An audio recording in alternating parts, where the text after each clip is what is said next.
regresamos. Continuamos con más de Vocación Activa.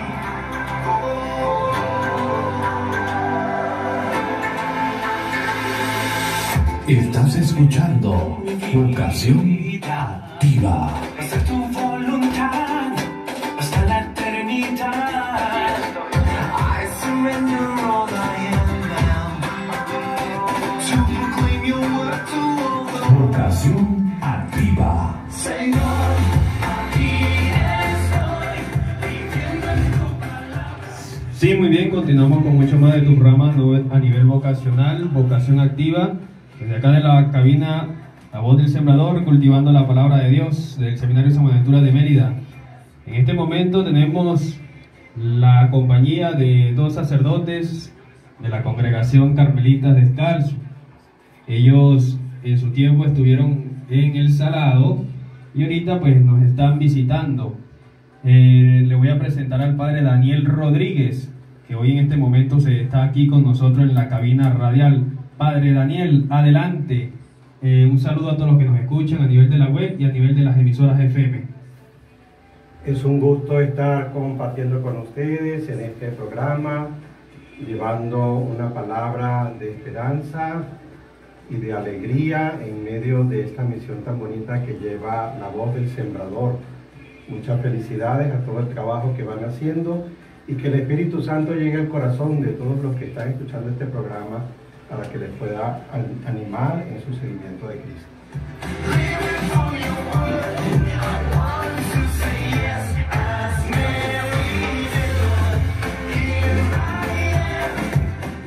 Bien, y ahora vamos a presentar también al padre Jerome Palacu, ¿verdad? Palucua, que en este momento también está con nosotros de la misma congregación Carmelita Descalzo. Adelante, padre.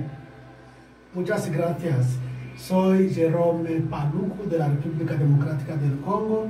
No hablo español, excepto algunas palabras. Estoy aquí en Venezuela para visitar a los frailes carmelitas descalzos. Trabajo de nuestra Casa General en Roma. Soy mucho feliz visitar Venezuela y comunicar a los jóvenes, muchachos y muchachas de Venezuela, invitarles a la vida religiosa. Muchas gracias.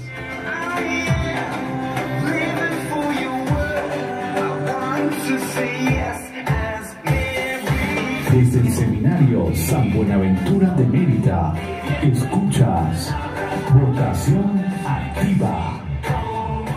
Muy bien, pues padre, de verdad pues bienvenido a nuestro país, ¿verdad? Bienvenido a nuestro seminario, bienvenido a esta emisora que ha sido un proyecto que se ha querido lograr para la evangelización. Hoy en día pues nuestro propósito es tener voz en aquellas personas que aún no conocen de Cristo. Y qué bonito es tener también sacerdotes religiosos que nos enseñen un poco el carisma. Por eso en ese momento vamos a hablar sobre esto, el carisma de ustedes a nivel de la vida religiosa, a nivel de la vida de congregación. Primero que nada, padre Daniel Rodríguez, quisiera que nos contara cómo nace ese deseo de ser sacerdote específicamente en la congregación de Carmelitas Descalzo. Adelante. Originalmente no me había planteado nunca la posibilidad de la vida religiosa, de hecho, o de la vida sacerdotal incluso, la veía algo lejano. Sin embargo, a través de la vida espiritual, a través de la oración, el encuentro con el mismo Señor, el poder experimentar que hay una persona que te ama, que te está buscando, que tiene una intención contigo y descubrir que quiere que te pongas a su servicio, que le entregues tu vida para que Él pueda llegar a tantos corazones, pues fue como una revelación, fue como ir descubriendo que lo más importante en mi vida solo podía encontrarlo si se llenaba de alegría la expectativa del Señor.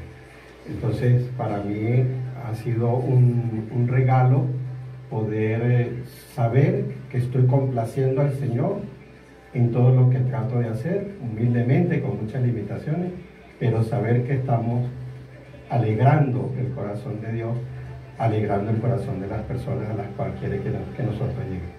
Señor, aquí estoy, viviendo en tu palabra, quiero decir que sí. Sí, ciertamente que es ese seguimiento del que usted hablaba, de colocar todo en manos de Dios, de darnos, quizás sin ningún filtro, pero también entregarle todo lo que somos y tenemos en nuestro corazón. Es también interesante cómo nace nuestra vocación, pero ciertamente es ese llamado de Dios que nos hace primeramente, y nosotros somos los que vamos respondiendo. En otra orden de ideas, en otra pregunta, ¿cómo es como tal el carisma de los carmelitas descalzos? Nuestro carisma se centra, si se pudiese resumir en una palabra, en la amistad, en desarrollar una amistad fuerte, auténtica y profunda, verdadera con Jesucristo, con Dios, a través de la vida de oración, a través de la vida espiritual, la fe, la esperanza y la caridad vividas. Y estos se transforman luego en una vida fraterna, auténtica, plena, cercana, donde la fraternidad y la caridad se conviertan en obras concretas, no solamente de palabras, sino en obras. Y finalmente esta fraternidad y esta vida auténtica de espiritualidad se transforman en misión. Entonces nosotros tenemos muchas formas de presencia de misión, especialmente acá está el padre Jerome Paluco, el secretario para la cooperación misionera, de cómo un carisma de espiritualidad pendientemente contemplativo por la vida espiritual que nos han enseñado Santa Teresa, San Juan de la Cruz, Santa Teresita del Niño Jesús, bueno, es capaz de llegar hasta los últimos rincones del mundo para hacer los servicios más humildes y los más importantes con las personas más necesitadas. Entonces es una orden a la vez contemplativa y a la vez muy misionera.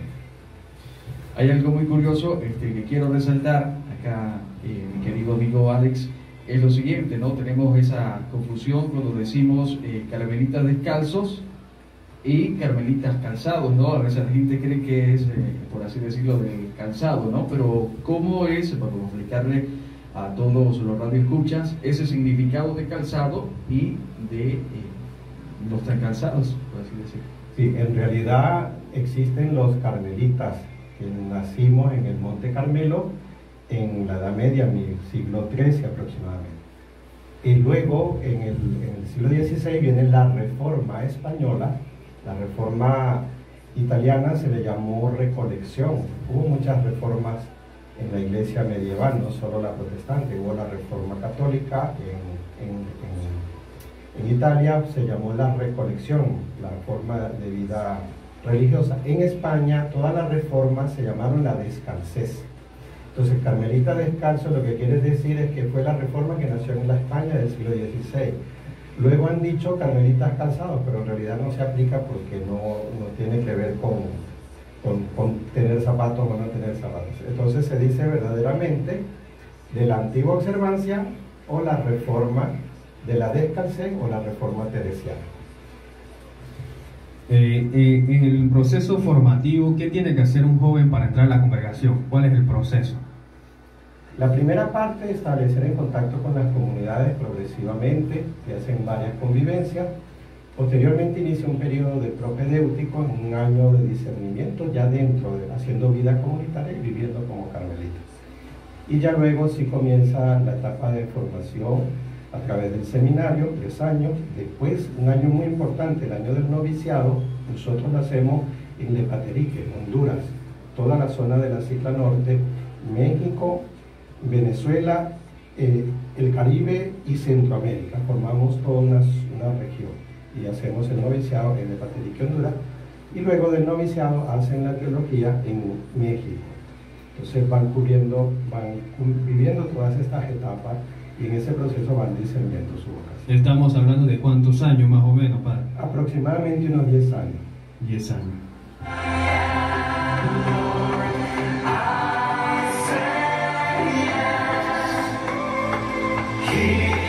Somos la señal que evangeliza tu sentido. Vocación activa.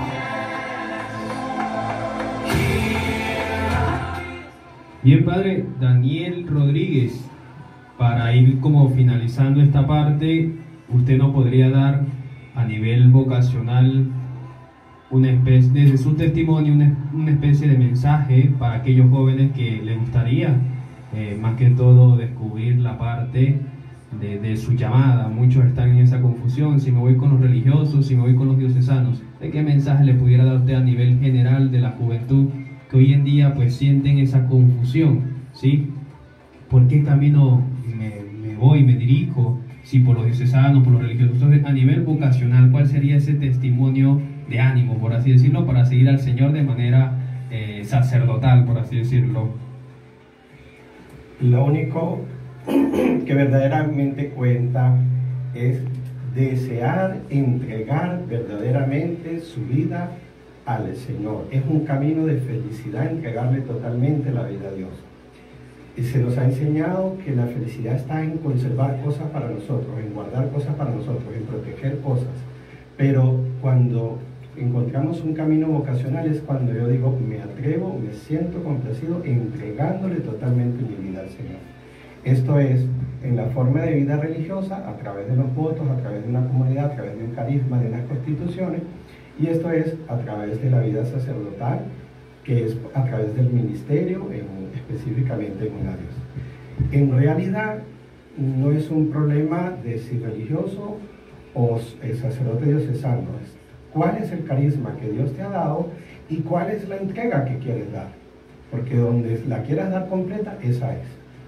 Ok, y el padre Jerome puede decir algo, agregar algo como parte vocacional. Como no hablo español, quería hablar en inglés o italiano o francés. En italiano. In italiano? Ok. A livello della vocazione, direi che la vocazione è una cosa personale che ti chiama a entrare in una relazione con Dio, ma che spinge anche a una relazione con i fratelli e le sorelle, la gente che vive con te. E questa per noi carmelitani, perché abbiamo tre cose importanti, la fraternità, la missione, che sono spinte, che sorgono dalla preghiera, e questa è una cosa importante. Quindi essere chiamato alla vita religiosa, alla vita carmelitana, e cercare a vivere la fraternità, anche la missione, ma dentro la preghiera. Questa è una cosa importante. E i giovani che vogliono raggiungere i carmelitani devono sapere che la vita comunitaria, che esprime la fraternità, anche la missione, può andare dovunque la comunità mi manda, fare quello che la comunità mi chiede di fare per gli altri, ma tutto questo nell'ambiente della preghiera. ¿Es necesario en la vida vocacional la parte fratela?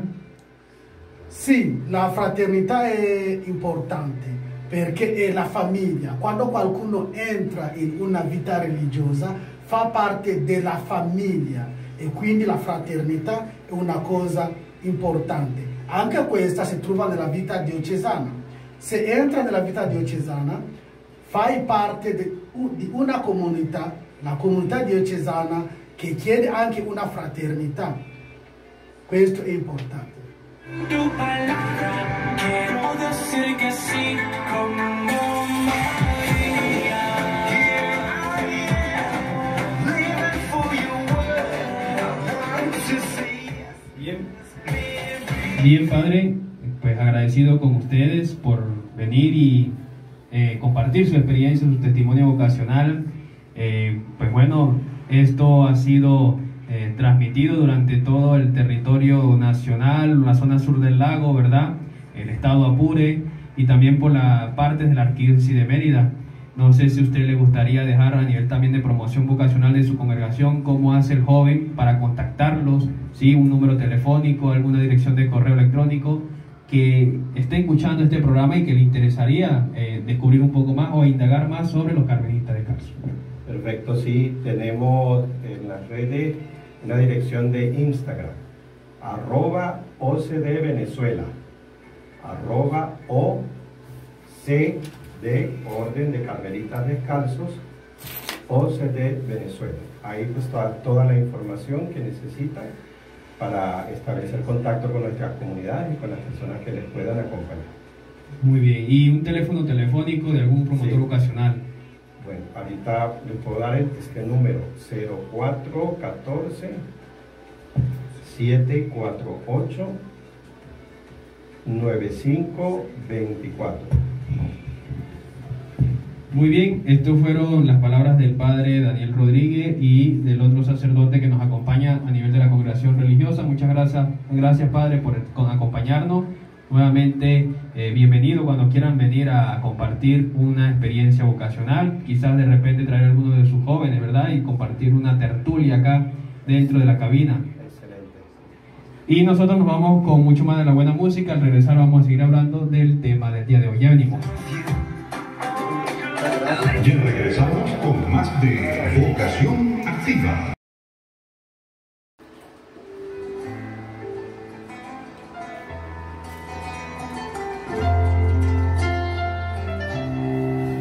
Continuamos con más de Vocación Activa.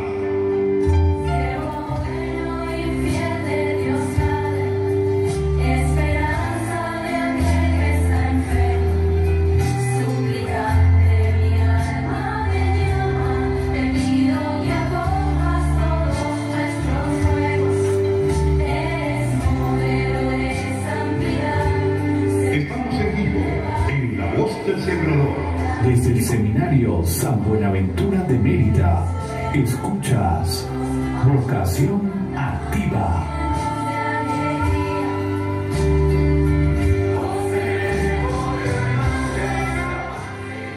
Y continuamos con mucho más de tu programa vocacional, Vocación Activa, desde acá de la cabina La Voz del Sembrador, cultivando la palabra de Dios, desde acá de nuestro Seminario San Buenaventura de Mérida, llevándote lo mejor a nivel de la evangelización. Y en este momento, en este espacio, en este bloque de nuestro programa, tenemos con nosotros al Padre José Magdaleno Álvarez, de la Diócesis de Trujillo, párroco y rector del Santuario de Innotú.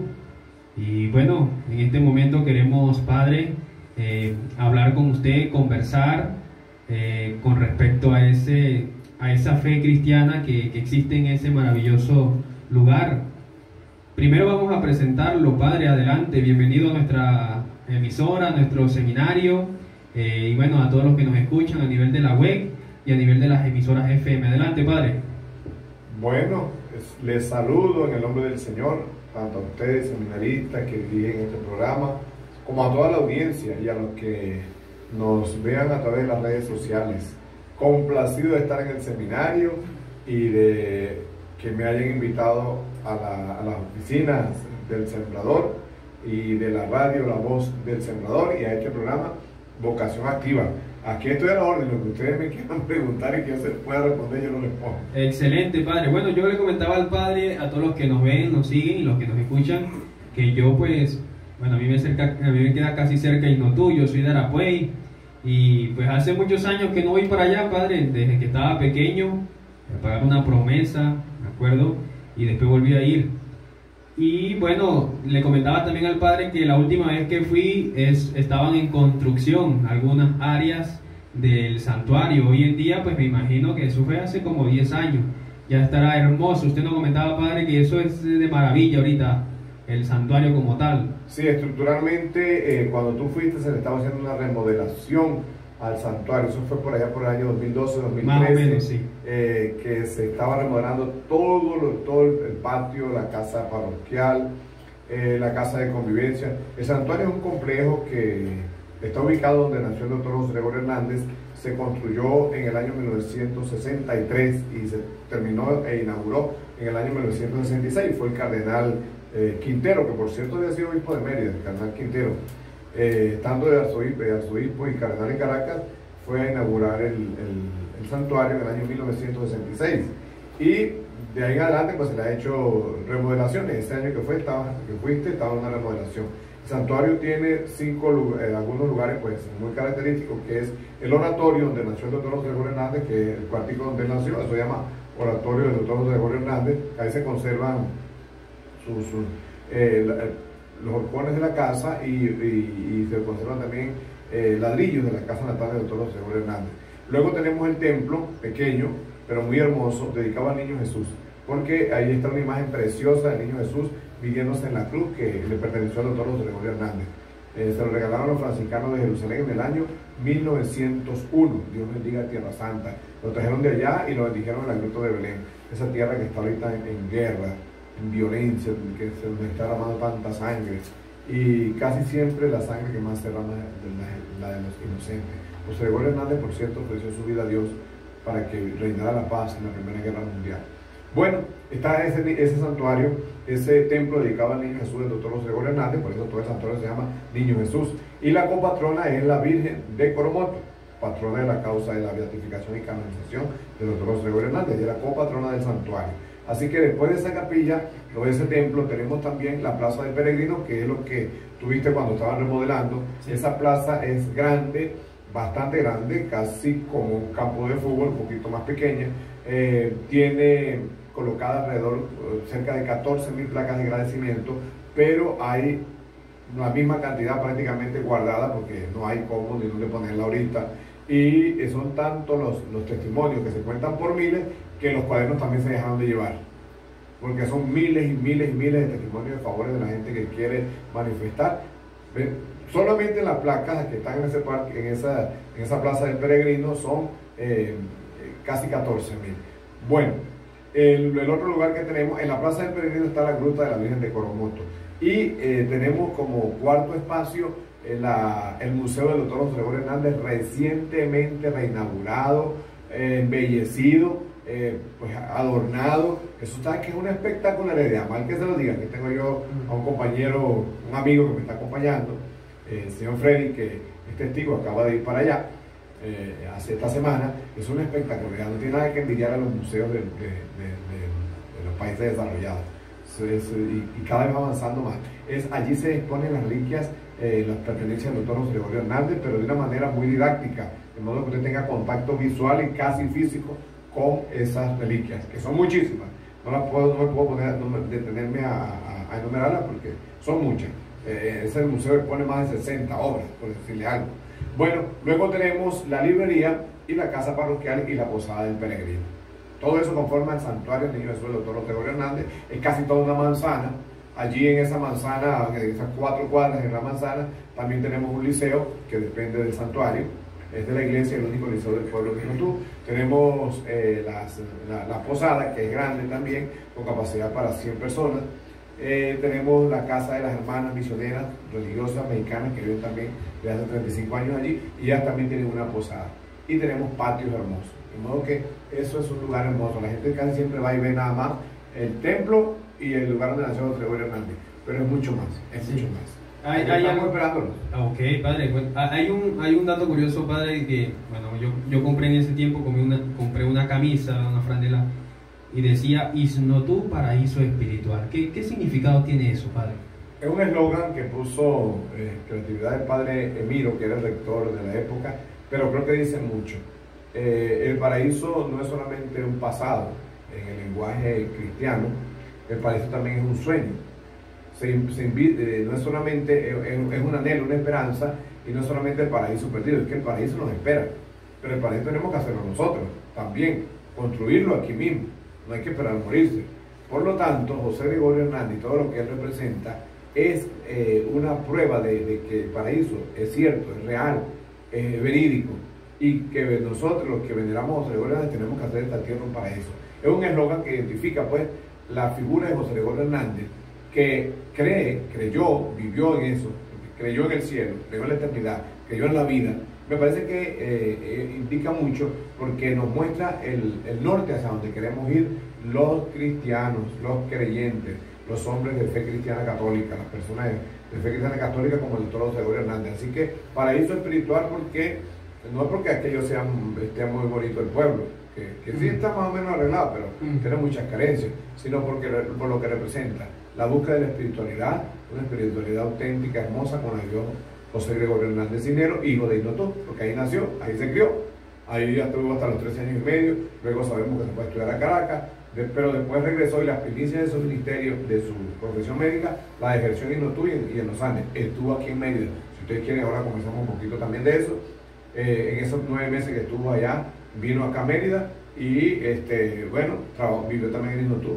Y luego regresó, se fue a estudiar al exterior y después regresó a Caracas. Eso sí, más nunca regresó a los Andes, sino que intentó en Europa ser sacerdote religioso, cosa que Dios no le permitió, pero por algo era, que lo quería como un santo médico de todos y también de una manera preferencial por los más pobres.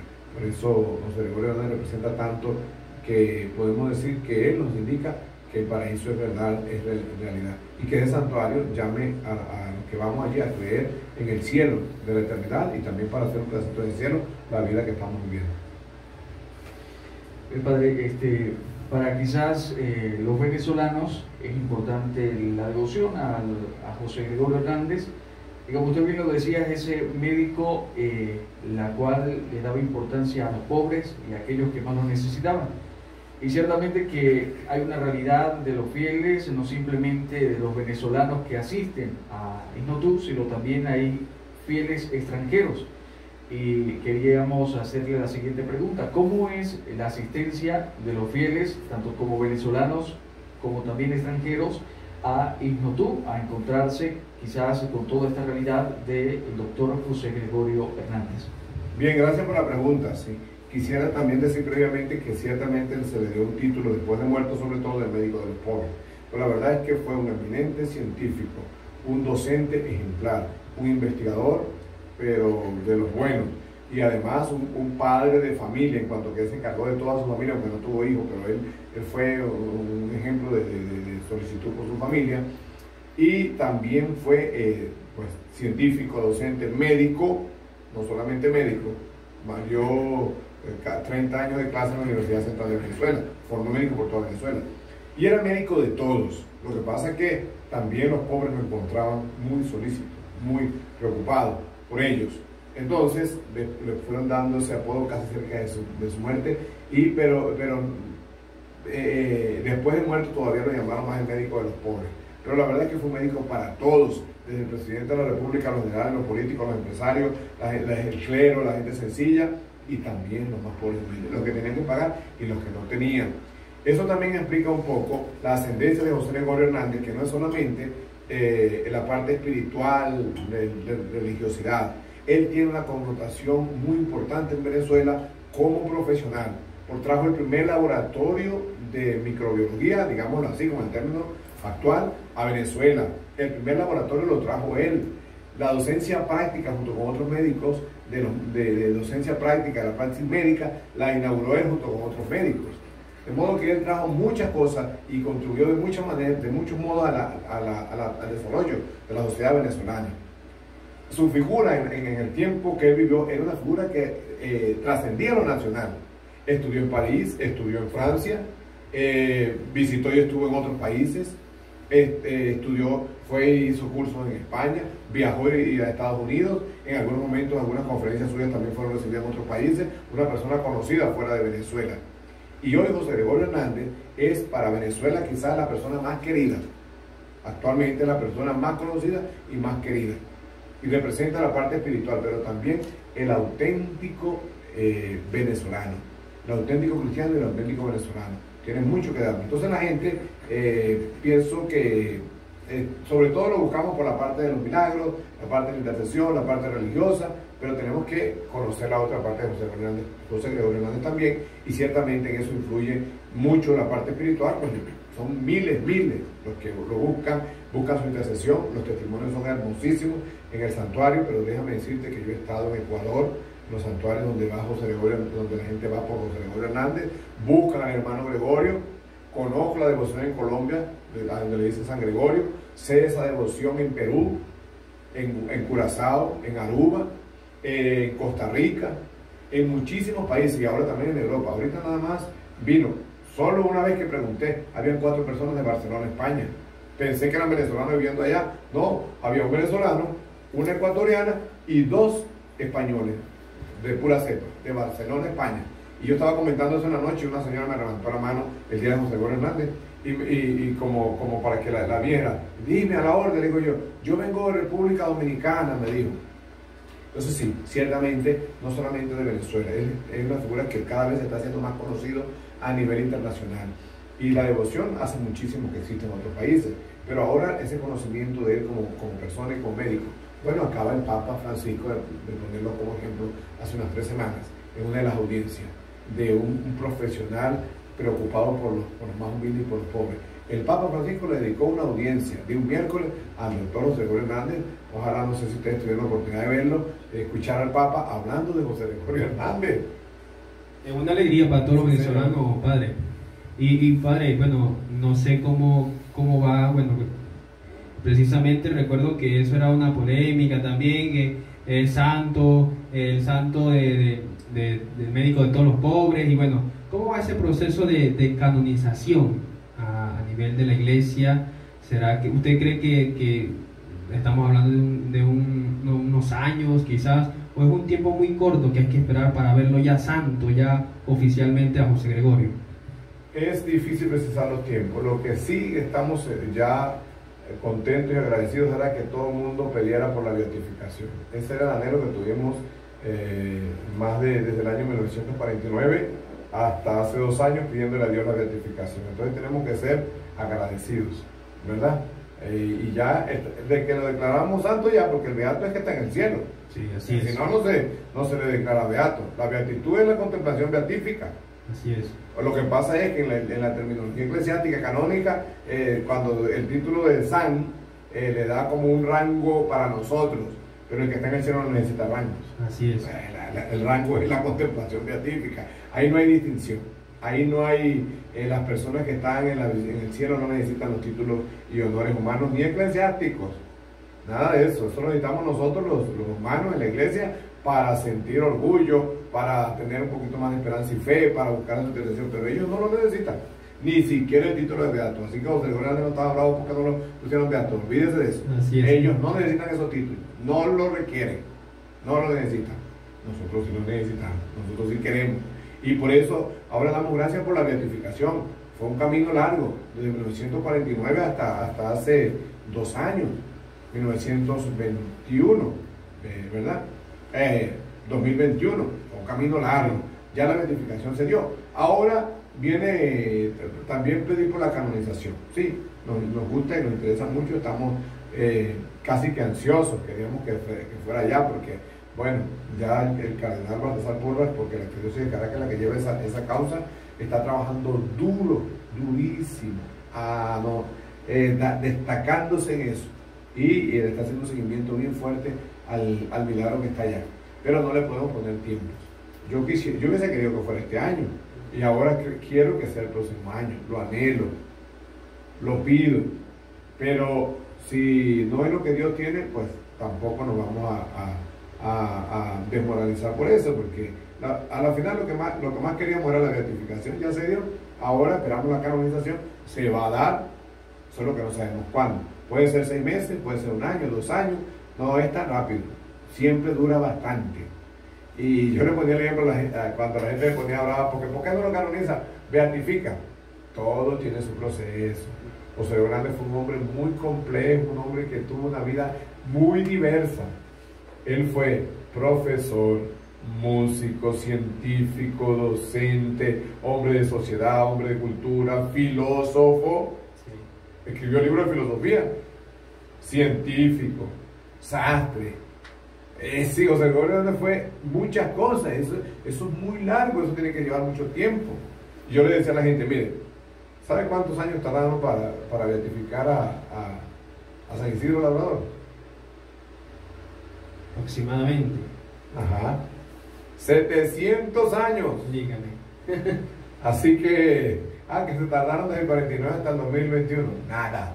No. En la iglesia el tiempo, nosotros sí lo valoramos, pero el tiempo es de Dios. Cristo es el centro del tiempo, es el Señor de la historia. Si necesitamos 1000 años pasarán. Sí, así es. O si es como santo súbito, como le pasó a algunos santos, pues también sucederá. Yo creo que José Gregorio ha sido demasiado consentido en este sentido. Fíjense cuando pusieron su fiesta litúrgica, que no la ponen a nadie el día que él nació. Sí. Su fiesta litúrgica es el 26 de octubre. Porque como él murió 29 de junio y día de San Pedro y San Pablo, no le iban a colocar ese día porque chocaba. Y en Venezuela la gente iba a preferir seguramente a José Gregorio Hernández. Así es. Entonces buscaron otra fecha. ¿Y qué le tocó a José Gregorio? Su día de su nacimiento. Cosa que no le ocurre a ningún santo fuera de la Virgen, Jesucristo, la Virgen y San Juan Bautista. Así es. Puede que haya otro santo por ahí, no sé. Pero fuera de Jesucristo, la Virgen, San Juan Bautista, a ningún santo se le celebra el día de su nacimiento. Entonces, José Gregorio Hernández ha sido muy consentido. Creo que eso nos hace falta en la iglesia darnos cuenta también. Tenían que prolongarse mucho. Todavía están saliendo cartas, escritos que no se sabían. Por ejemplo, hoy, yo acabo de encontrar aquí yo sabía de esa carta que existía. Acabo de encontrarla, vine aquí al seminario a buscarla, porque sé que en la biblioteca habría libros de historia. Esa carta no la conoce nadie, casi nadie. A lo mejor estoy pecando de soberbio, no sé. De una carta sobre José Gregorio Hernández. ¿Qué nos dice esa carta? Hay que seguir investigando. Y hay cosas de José Gregorio Hernández que van a aparecer. Sí es. Entonces no tenemos por qué estarnos angustiando. Hay que seguir investigando. Y se investiga y se investiga y se investiga. Sí es. Entonces, por ejemplo, hoy, yo cuando llegue allá dijo, tú voy a dar a conocer la carta que acabo de fotocopiar de un libro. Ya esa carta está publicada. Yo no quiero ser soberbio. Esa carta la encontró investigando en el Archivo Secreto Vaticano Lucas Guillermo Castillo Lara, que es el hermano del que fue cardenal, Castillo Lara. El hermano del cardenal era el representante en el Vaticano y él se dedicó a investigar en el Archivo Secreto Vaticano, porque se puede investigar en el Archivo Secreto Vaticano y eso lo van abriendo, cada 50 años eso lo abren. Y él recopiló y publicó las cartas que había de Venezuela, los documentos de Venezuela, hasta el año 1921. José Gregorio Hernández murió en 1919. Por lo tanto, yo tuve la suerte de que hice la tesis sobre un tema histórico de esa época, y estando investigando, yo fui a la casa de este señor, embajador, y él me facilitó todos esos documentos, las fotocopias. Y cuando yo me encuentro esa carta, a mí me encantó. Estoy hablando del año 1996. Yo vi esa carta, sé que existe, y dije, alguna vez, de ahora que estaban en tú, dije, alguna vez yo tengo que volver, voy a mirar dónde está esa carta, dónde la publicaron. Bueno, me puse a echar memoria y sé que Castillo Lara, el embajador, él publicó eso a través de la Academia Nacional de la Historia. Bueno, y como el seminario tiene los tomos y tiene facilidad de la computadora, ¿verdad? Porque tienen todo documentado, cosa que no ocurre allá en Trujillo, que están también los tomos Entonces le dije al asistente para que me ayudara. También fue al archivo hoy fue la toma de posesión perdón, yo estoy identificando, o no estoy diciendo ahora, pero también fue la toma de posesión del director del archivo, que pienso también visitar mañana el archivo para revisar algunas cosas. Bueno, ¿qué dice la carta? Es una carta del que era representante de la Nunciatura, o sea, el representante del Papa, como decir, el internuncio. El representante del Papa escribe sobre José Gregorio Hernández, que era un médico muy eminente, y él estaba en el colegio prioratino y quería ser religioso, por segunda vez. Entonces él dice, lo recomienda allá en el Vaticano, y dice que sería un excelente sacerdote y un óptimo obispo. Wow. Excelente sacerdote y óptimo obispo sería, por lo preparado que era, por lo intelectual. Claro, ya tenía 47 años, pero en 1914. Pero aún así lo consideraban un candidato de los mejores para el sacerdocio. Y esto lo dijo un representante de la Nunciatura. No lo dijo el padre Magdaleno. Así es. Vocación Activa, un programa vocacional con el seminarista Alex Rodríguez. Vaya dato interesante lo que estamos escuchando, todos radioescuchas, los que nos siguen a través de nuestro canal de YouTube, a través de los que nos escuchan en las emisoras FM. Padre José Magdaleno Álvarez, basándonos en lo que estábamos hablando, ¿por qué precisamente, bueno, quizás algunos lo saben, pero muchos quizás que nos escuchan no, José Gregorio no llegó a ser sacerdote? Bueno, algunos dicen un problema de enfermedad, ¿verdad? Pero tenía la devoción, quizás tenía la vocación, el llamado, tenía quizás la espiritualidad. No era voluntad de Dios, pero hay algo que le impedía exactamente llegar al ministerio. ¿Usted qué cree? Pues la verdad que la vida de José Gregorio Hernández fue muy compleja y muy completa. una persona de una formación espiritual y en valores grandísimos por su mamá, su papá, su tía y el ambiente donde se crió. Él amaba el sacerdocio, respetaba muchísimo y admiraba a los sacerdotes y a las monjas. Él tenía dos tías monjas, una estaba aquí en Mérida, la otra en Trujillo, cuando cerraron los conventos, por allá por 1874, 77, ahora no sé la fecha. Y como cerraron los conventos y cerraron los seminarios y expulsaron a los extranjeros, las dos tías debían regresar a Yesnotú. La de aquí en Mérida dijo que no, porque ella ya no estaría, efectivamente murió. Y la de Trujillo sí, vivió en la casa de José Gregorio Hernández. Hay muchas cosas que influyeron en la vida de José Gregorio Hernández. La mamá era la encargada de los altares de la iglesia de Yesnotú, aunque murió cuando él tenía 7 años y medio. Pero la religión era prioridad en esa familia. Así que el sacerdocio era casa de sacerdotes y de obispos. José Gregorio Hernández tuvo amigos obispos y sacerdotes por todas partes. Todos los arzobispos de Caracas fueron amigos de él, todos. Amigos de confesión, de confesarse con ellos. Amigos sacerdotes por todas partes. Él dijo, estando jovencito, estudiando, porque al principio quería estudiar Derecho, y su papá le aconsejó que estudiara Medicina. Él, cuando estaba por terminar la carrera de Medicina, hay una anécdota que él dice, él ayudaba a un sacerdote que iba del llano y se quedaba en la misma posada donde él vivía, en Caracas, a hacer la homilía, los sermones, porque antes los sacerdotes tenían que preparar muy bien los sermones, porque las misas eran en latín, y lo que más escuchaba la gente era el sermón. Ahorita era de espalda y de latín. Lo que la gente estaba más pendiente era el sermón. Los sacerdotes tenían que preparar los sermones que impactaran. Por eso había los púlpitos, donde los sacerdotes en la iglesia vieja todavía hay, que es en un púlpito donde se para el sacerdote, no había, sí, no, así eran los sermones, y tenían que impactar. Este sacerdote parece que no tenía mucho don, era del llano. Y yendo a Caracas, entonces José Gregorio Hernández, José Gregorio Hernández le preparaba los sermones a este padre, era su amigo. Y dice que el sacerdote echaba muchos chistes, se reía. José Gregorio Hernández era un poco más reservado para esas cosas. Sí. Pero él dice, el amigo de él dice que José Hernández se quedaba mirándolo al padre y que le comentaba a su amigo, el sacerdocio es un don sobrenatural demasiado grande. Yo me haría sacerdote si no me considerara indigno. Eso lo decía él estando jovencito. Sin embargo, con el paso del tiempo, con el paso de los años, la relación estrecha de él con los sacerdotes, las religiosas, los obispos, fue muy estrecha, muy estrecha. Amigo personal de Juan Bautista Castro, arzobispo de Caracas, de Monseñor Buenaventura, arzobispo de Caracas, de Felipe Rincón, arzobispo de Caracas, era amiguísimo de esos obispos. Bueno, el de Mérida le firmó la carta para irse porque él pertenecía, por nacer en Yesnotú pertenecía a Mérida. Sí. Bueno, pero él llegó un momento en que pensó que lo que él debía hacer era monje de clausura, religioso pero consagrado. Él no pensaba fundamentalmente en sacerdote, sino en consagrarse en la vida contemplativa, que era lo que él más anhelaba, la vida contemplativa. Pero de la más difícil, la más estricta, y por eso cogió la cartuja. Y ciertamente se enfermó, sí se enfermó, gravemente. Estuvo 9 meses allá en Italia, se llamó Fray Marcelo, y se enfermó fuertemente, no tenía fuerza para ese tipo de vida. Sin embargo, él anhelaba ese tipo de vida. Dice que fueron los 9 meses más felices de su vida, que eso era como estar en el cielo. Él lo escribió después. Pero que él como que pretendía demasiado. Le dijo a su amigo, ya, yo pretendí demasiado. Se enfermó y tuvo que regresar a Venezuela, pero con la esperanza de volver. Hizo todo lo posible por volver a consagrarse. Pero ya la vida se le había pasado. Ya tenía 40 y tantos de años. Miren lo que decía a los 47 años, todavía lo veían como un tremendo candidato para el sacerdocio o para ser obispo. Pero la vida se le iba pasando, y él mismo lo escribió en una de las cartas. Y él intentó regresar al seminario. Y estudió en el Colegio Pelatino y se volvió a enfermar. Cosa de Dios. Grave. Tuvo que viajar rápido de Roma a España. Estamos hablando de 1914, en la fecha de esta carta.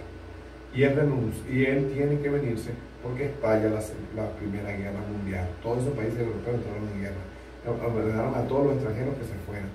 Él salió de Francia, España, y se vino a Venezuela. Aquí pasó 3-4 años, siguió trabajando. Ya no volvió a insistir más en el seminario. En la vida, la verdad es que lo que él anhelaba era el convento. Eso le causó siempre mucha tristeza. Era lo que más quería y no se le dio. Pero bendito sea el Señor que no se le dio, porque hubiese sido a lo mejor un Fray Marcelo santico que nadie conociera por allá. Así es. No hubiese sido el ejemplo que hoy es para Venezuela. No lo hubiésemos conocido. Hubo un santo, hubo un frailecito muy bueno en venezolano, dijeran por allá, los cartujos. Ni usted ni yo supiéramos de eso. Así es. Gracias a Dios que no se le dio eso. Dios sabe por qué. Dice el Salmo, tus caminos no son mis caminos. Y así como sobrepasa mi pensamiento, así como sobrepasa el cielo la tierra, así sobrepasa mi pensamiento a los de ustedes. Uno tiene una lógica, Dios tiene otra. La lógica de Dios es misericordia, misteriosa. No sabemos por qué. No sabemos, es misteriosa, pero no misteriosa porque sea fantasmal, misteriosa porque es divino, divina, plan de salvación divino. Eso significa misterio en la iglesia. Este es el misterio de nuestra fe, decimos. No estamos diciendo este es el fantasmal de nuestra fe. Misterio significa el plan de Dios que se va dando a conocer. Así es la vida de cada uno. No importa que a veces fracasemos o veamos que no se nos dan las cosas, Dios sabrá por qué. Yo siempre me he preguntado eso, ¿por qué Dios no le permitió a José Gregorio ser cura o ser monje? O cura por lo menos, porque es lo que se habla de ser monje. Porque no convenía a la iglesia. Y miren quién él ahorita es, la figura más querida, la figura que nos puede ayudar a mejorar a Venezuela. Y no digo más porque es que me emociona. Pregunte, para yo no encadenarme. Ok, padre, ¿y qué nos enseña, padre, usted como sacerdote, a nosotros los seminaristas, también a los religiosos, a la vida monástica que hacía referencia a José Gregorio? ¿Qué nos enseña su ejemplo, su testimonio de vida a nivel vocacional? Bueno, hay que recordar que José Gregorio fue monje y fue seminarista. También, porque sí, estuvo de seminarista con los padres jesuitas en el Colegio Pío Latino casi también un año. sí. ¿Qué no fue José Gregorio? ¿Qué no fue José Gregorio? Pintor, pintaba. Músico, cantaba. Tenía todos los talentos y cualidades. Tocaba piano, tocaba violín, cantaba, bailaba, hacía trajes, hacía sus trajes. Era un hombre muy completo, muy completo. ¿Qué no hacía José Gregorio Hernández? ¿Dónde no estuvo? Aquí en Mérida estuvo. Deberían estudiar ese episodio del paso de José Gregorio por los páramos en la ciudad de Mérida. José Gregorio tiene mucho que enseñarnos. Él decía que el sacerdocio era el don más grande que Dios puede dar a la humanidad. Y así lo veía. Él tenía una admiración tan grande por los sacerdotes y por los religiosos. Estuvo de monje, de novicio, y estuvo de seminarista. También estuvo un poquito de tiempo en el seminario Santa Rosa de Lima de Caracas cuando regresó de la Cartuja. Pero allí un señor de 40 y tantos años, sí, médico, como lo querían en Caracas, los mismos alumnos de la universidad fueron y lo sacaron del seminario. Y lo que hacía era chequear a los seminaristas. Sí, no se hallaba, y ahí la gente, no, ¿cómo va a estar José Gregorio en el seminario? No, para la universidad, para el laboratorio. Él estuvo también en el seminario Santa Rosa de Lima de Caracas, unos mesecitos, pero se dedicó a muchacho, a seminarista. Pasó por 2 seminarios y un convento. Y sí tiene mucho que enseñar a los seminaristas, a los sacerdotes, el amor al sacerdocio, porque viene del amor a Dios, a la divina revelación y el amor a la iglesia. Y el sacerdocio es un don para la iglesia, un don para los demás. Y yo creo que José Gregorio Hernández tiene mucho que enseñarnos a nosotros los curas y a ustedes los seminaristas y a las monjas. Voy a escribir algo sobre las monjas, porque José Gregorio Hernández tuvo una hermana monja, por cierto, de 15 años, fue superiora en Barcelona, en Trinidad y Tobago. A los 15 años se fue. Tuvo 2 tías monjas, tuvo un tío abuelo sacerdote. Tiene un primo santo, José Gregorio Hernández, en Ecuador. Primo segundo, el santo hermano Miguel. José Gregorio Hernández es profundamente cristiano y espectacular. La historia de José Gregorio Hernández es fabulosa. Busquémosla y aprendemos. Yo pensé que sabía mucho de José Gregorio Hernández y cada vez me doy cuenta que tengo que saber muchísimo más de él. Así es.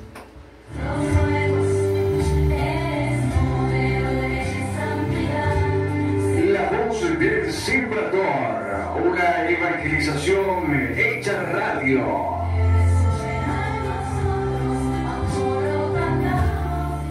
Bueno, padre, para como ir finalizando esta parte, yo quisiera, no sé si el hermano Cristian tiene otra cosa que decir, pero yo quisiera que Amor, de resumen, nos contara sobre el paso de José Gregorio acá en Mérida. ¿Qué significado tiene para los andinos José Gregorio? Bueno, ciertamente José Gregorio ya a nivel nacional es bastante importante, Pero hay algunas personas que quizás se hacen noción de que, bueno, es Trujillo por allá, Inotú, y en Inotú es únicamente la devoción intensa a José Gregorio. Entonces, aquí a los merideños, bueno, yo también soy merideño por estado, ¿qué nos enseña? ¿Qué nos enseña José Gregorio? Quiero decir que acá hay mucha devoción a José Gregorio Hernández y hay cosas fabulosas sobre José Gregorio Hernández. Hay artistas, músicos, me llegan las canciones, la obra de arte. Aquí hay un conjunto de teatro que es una obra preciosa sobre José Gregorio Hernández. La presentaron allá en Inotú, pero aquí la presentaron en la sala de los Fernández Cordero, en varias partes. Han salido, creo que han ido al Táchira, vamos a ver. Aquí hay un autor que se llama Israel, que está haciendo ahora hizo un estudio de José Gregorio Hernández precioso, un busto, una estatua. Ojalá que pueda verla, a ver si Freddy me lleva ahora. Tiene una exposición que se llama Santas Apariciones, un grupo de personas. En media hay demasiada devoción a José Gregorio Hernández y va mucho a Inotú, por cierto. Pero quiero decir que José Gregorio Hernández estuvo por acá visitándoles en el año 1888, en diciembre de 1888, recién llegado de médico de Caracas. Él buscaba dónde establecerse en los Andes, él quería establecerse por acá. Entonces él pensó que podía ser Valera o Boconó. Pero él dijo, voy al Táchira, pero primero voy a Mérida, tenía que venir para Mérida. Los Andes en esa época era aislado, era otro país. Aquí no había carretera para Caracas, no. Era a través casi, por ejemplo, la entrada de los Andes era por allá, por el lago de Maracaibo. Los Andes eran otro mundo. No había carretera como la que tenemos ahorita. Eso hay que quitarse de la cabeza de que Venezuela estaba todo unido. En el tiempo de José Gregorio había que ir en barco hacia Caracas. Sí. Bueno, entonces, pero los Andes le fascinaron. Entonces él, cuando viene a Mérida, él se reconcilia con los Andes porque le impactó mucho la geografía de esa zona porque es más feíta. Cuando él llega, esa geografía allá del lago, esa montañita, le impactó porque él vino de una ciudad que era la cosmopolita de Venezuela, que era Caracas, y ese fue muchachito. Cuando él llega, aquello le impresionó un poco. Pero una de las cosas que más le gustó es cuando él quería subir el pico.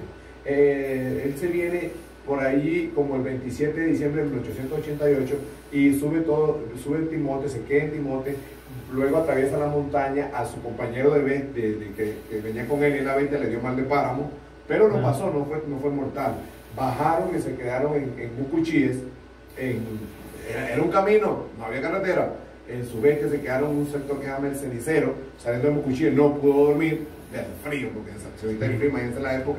Llega a Mérida un 30 de diciembre de ese año, se queda acá, lo invitan a una fiesta, el gobernador, la clase alta, la sociedad. Pasa el 31 de diciembre aquí en una noche de fiesta con el gobernador, la fiesta antigua, que no es la parranda de hoy, no, sí, claro, no. Las fiestas sociales que hacían en la época, él la pasó, es el 31 aquí. Esa noche, él escribió el a su amigo que cuando llegó el nuevo año, en la noche el primer pensamiento que le llegó fue hacia Dios, dijo él, en una de sus cartas. Estando aquí en Mérida, visitó la ciudad, visitó la universidad, vio las grandes fallas que tenía la universidad entonces, dijo, mira, aquí tiene muchas fallas, aquí tiene otras, pero le encantó Mérida. Y aquí su amigo, tenía amistad en Mérida. Y estoy seguro que de los discípulos que él formó venían después de Mérida. Después de aquí de Mérida se agarró para el Táchira. Me imagino que la carretera era porque fue a Colón. Me imagino que pasó por Togar, pasó por allí. Pero estuvo varios días por acá, por esta tierra, hermanitos de Mérida. Y bueno, ustedes que lo quieren tanto, aquí en el estado de Mérida hay mucha devoción. Allí en Ejido tienen un tremendo monumento.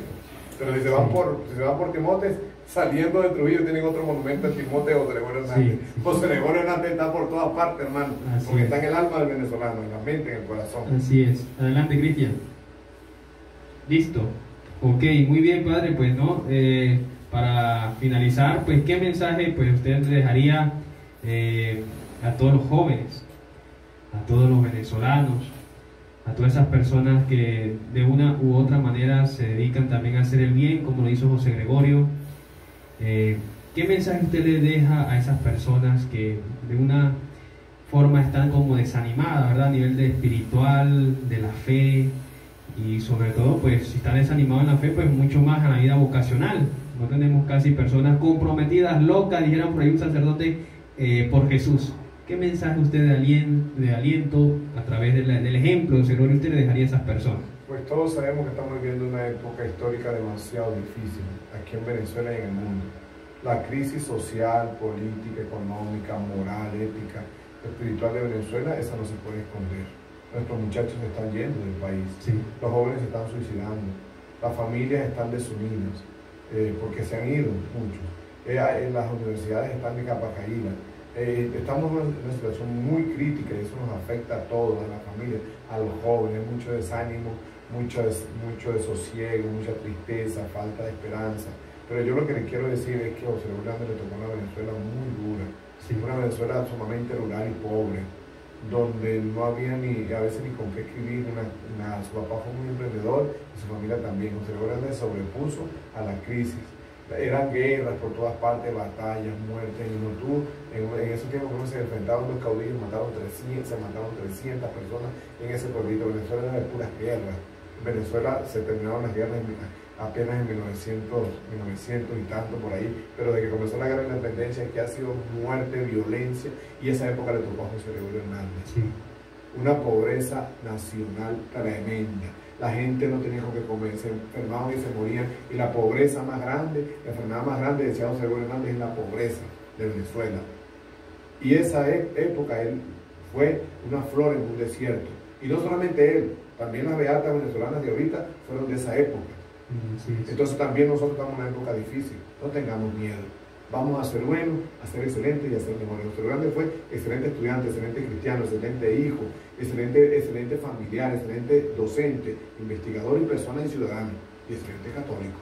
Así que, con mucho esfuerzo, sí. Y él hoy en día, José Hernández, nos puede inspirar para ser mejor, una Venezuela mucho mejor, una iglesia mucho mejor, una familia mucho mejor, unos sacerdotes muchísimo mejor.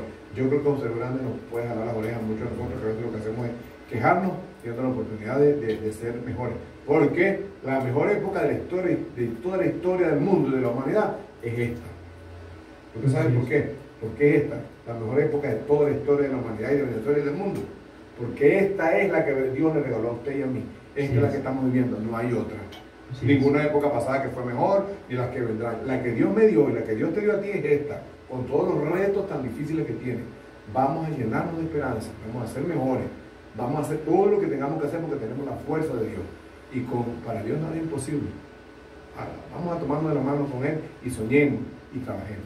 Amén. Listo, Padre, pues agradecido con usted, con el señor que le acompaña, Señor Freddy, señor Freddy, ¿verdad? Bueno, y ellos muy conocidos. Sí. Yo lo presenté porque él anda ahorita como de mi chofer. Ah, ok, excelente. Somos amigos. Y bueno, yo también soy tengo esos tintes de Trujillo, Padre. Bueno, mi familia materna es de Trujillo. Como le dije, tuve la oportunidad de conocer por allá, casi que también ingresaba al seminario de Trujillo por allá, por esa diócesis. Pero bueno, ahí vamos poco a poco perseverando en la fe. Agradecido por venir y compartir con nosotros acá en nuestro seminario, en estas zonas de los Andes, sobre todo acá en La Voz del Sembrador. Usted está siendo escuchado casi que a nivel nacional, Padre, casi que a nivel nacional e internacional, por supuesto.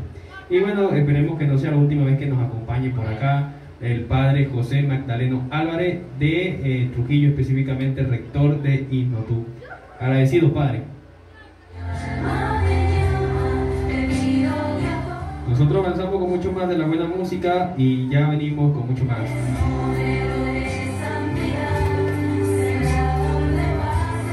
Ya regresamos con más de Vocación Activa.